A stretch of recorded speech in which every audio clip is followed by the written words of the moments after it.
കഴിഞ്ഞ ദിവസം ഓടക്കലിൽ ഒരു നാടകം അരങ്ങേറി. പക്ഷേ അത് കർട്ടനുള്ളിലായിപ്പോയി. നാടകം കാണാൻ കാത്തിരുന്നവരെ നിരാശരാക്കി വികട യാക്കോബായക്കാർ. അല്ലേലും അങ്ങനെയാണല്ലോ, കാള പെട്ടെന്ന് കേൾക്കുമ്പോൾ കയറെടുക്കുന്ന ഇനമല്ലേ. അതൊന്നുകൂടി തെളിയിച്ചു. നാടകത്തിന്റെ തിരക്കഥ കേട്ടാൽ ബഹുരസമാണ്. കഴിഞ്ഞ ദിവസം ഓടക്കാലിൽ മഴവന്നൂർ പുളന്താനം പള്ളികളിലെ ഓർത്തഡോക്സുകാരെ ജില്ലാ കളക്ടർ വിളിച്ചിട്ടുണ്ടായിരുന്നു. ഈ പള്ളികളിലെ എല്ലാ വികാരിമാരും ഉണ്ടായിരുന്നു. കളക്ടർ വിളിച്ച സ്ഥിതിക്ക് അവർ ചെന്നു. ഓരോ വിധി നടപ്പിനും ഈ നാടകങ്ങൾ അരങ്ങേറാറുണ്ട്. എല്ലാ കോർട്ട് ഓർഡറുമായിട്ടാണ് ഓർത്തഡോക്സുകാർ ഹാജരായത്. എല്ലാ കോർട്ട് ഓർഡറുകളും വിധിപ്പകർപ്പുകളും ഹാജരാക്കി. അതിനുശേഷം യാക്കോബായക്കാരെ വിളിച്ചു. അതിനെ തുടർന്നാണ് ഇന്നലെ പള്ളി പിടിക്കാൻ വരുമെന്നും പറഞ്ഞ് നാട്ടുകാരെ മുഴുവൻ വിളിച്ചുകൂട്ടിയത്. മഴുവന്നൂർ പള്ളിയിലെ സൺഡേ സ്കൂളിലെ ഹെഡ് മാസ്റ്റർ കുട്ടികളെ ഇറക്കണമെന്ന് വരെ സോഷ്യൽ മീഡിയയിൽ ആഹ്വാനം ചെയ്തു.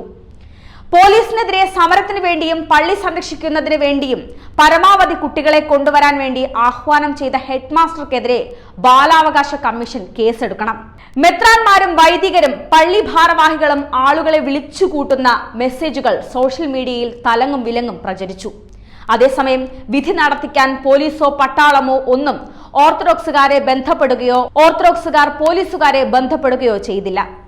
അവരെല്ലാം കളി കാണാൻ ഗാലറിയിലായിരുന്നു.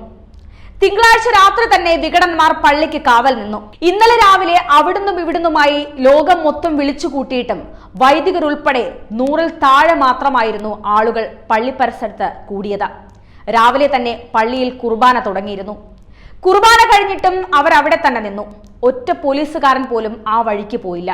3 മണിയായപ്പോഴേക്കും നമുക്ക് ഉറപ്പ് കിട്ടിയിട്ടുണ്ടെന്ന് പറഞ്ഞു സ്ഥലം കാലിയാക്കി.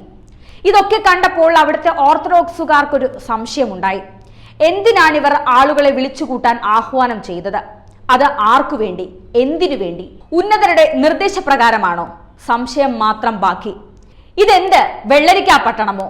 സുപ്രീം കോടതിയുടെ അന്തിമ വിധി, ക്ലാരിഫിക്കേഷനും ക്യൂറേറ്റീവും തള്ളിയ അന്തിമ വിധി. കീഴ്ക്കോടതിയുടെ എക്സിക്യൂഷൻ ഓർഡർ അനുസരിച്ച് രാജ്യത്തിന്റെ നിലവിലെ നിയമവും നാട്ടുനടപ്പും അനുസരിച്ച് എക്സിക്യൂട്ടീവായ സംസ്ഥാന സർക്കാരിന് വേണ്ടി നിയമപാലകരായ പോലീസ് ഉദ്യോഗസ്ഥർ വിധി നടപ്പാക്കാൻ വരുമ്പോൾ അവരുടെ ഔദ്യോഗിക കൃത്യനിർവഹണം തടസ്സപ്പെടുത്താൻ കുഞ്ഞുങ്ങളെ മുന്നിൽ നിർത്തി കവചമൊരുക്കിയാൽ, പോലീസ് വരുമ്പോൾ കുഞ്ഞുങ്ങൾ ബഹളമുണ്ടാക്കിയാൽ പോലീസ് മടങ്ങിപ്പോകുമെന്ന് ജില്ലാ കളക്ടർ ഉറപ്പുകൊടുത്തു. സംശയമാണ് ഇതൊക്കെ. ഇങ്ങനെ ഇരു ഉറപ്പ് മറുവിഭാഗത്തിന് കൊടുത്തിട്ടുണ്ടെങ്കിൽ അതെന്തിന്? അത് കോടതികളോടും പോലീസിനോടും നിയമവ്യവസ്ഥയോടുമുള്ള വെല്ലുവിളിയല്ലേ? ഇനി അങ്ങനെ ഉറപ്പൊന്നും കൊടുത്തിട്ടില്ലെങ്കിൽ ഒരു പ്രധാന പദവിയിലിരിക്കുന്ന വ്യക്തികളുടെ പേരിൽ പ്രചരിപ്പിക്കുന്ന വ്യാജ വാർത്തകൾക്കെതിരെ നടപടിയെടുക്കണം. സകലവിധ നിയമങ്ങളും അനുസരിച്ച് നിയമപാലകരോടൊപ്പം ഓർത്തഡോക്സ് സഭ ഒരു വശത്ത്, മറുഭാഗത്ത് കോടതി വിധികളെ ധിക്കരിച്ച് നിയമങ്ങളെ ധിക്കരിച്ച് നിയമലംഘകരായി നിലകൊള്ളുമ്പോൾ അവരോടൊപ്പം ഭരണാധികാരികളും കൂട്ടുചേരുന്നത് എന്ത് നിയമവ്യവസ്ഥിതിയാണ്? ഇങ്ങനെയാണെങ്കിൽ സാധാരണക്കാരന് എന്ത് നീതിയാണ് അധികാരവർഗങ്ങളിൽ നിന്നും ലഭിക്കുക? ഇന്നല്ലെങ്കിൽ നാളെ ഇതിനെല്ലാം ഉത്തരം ലഭിക്കും.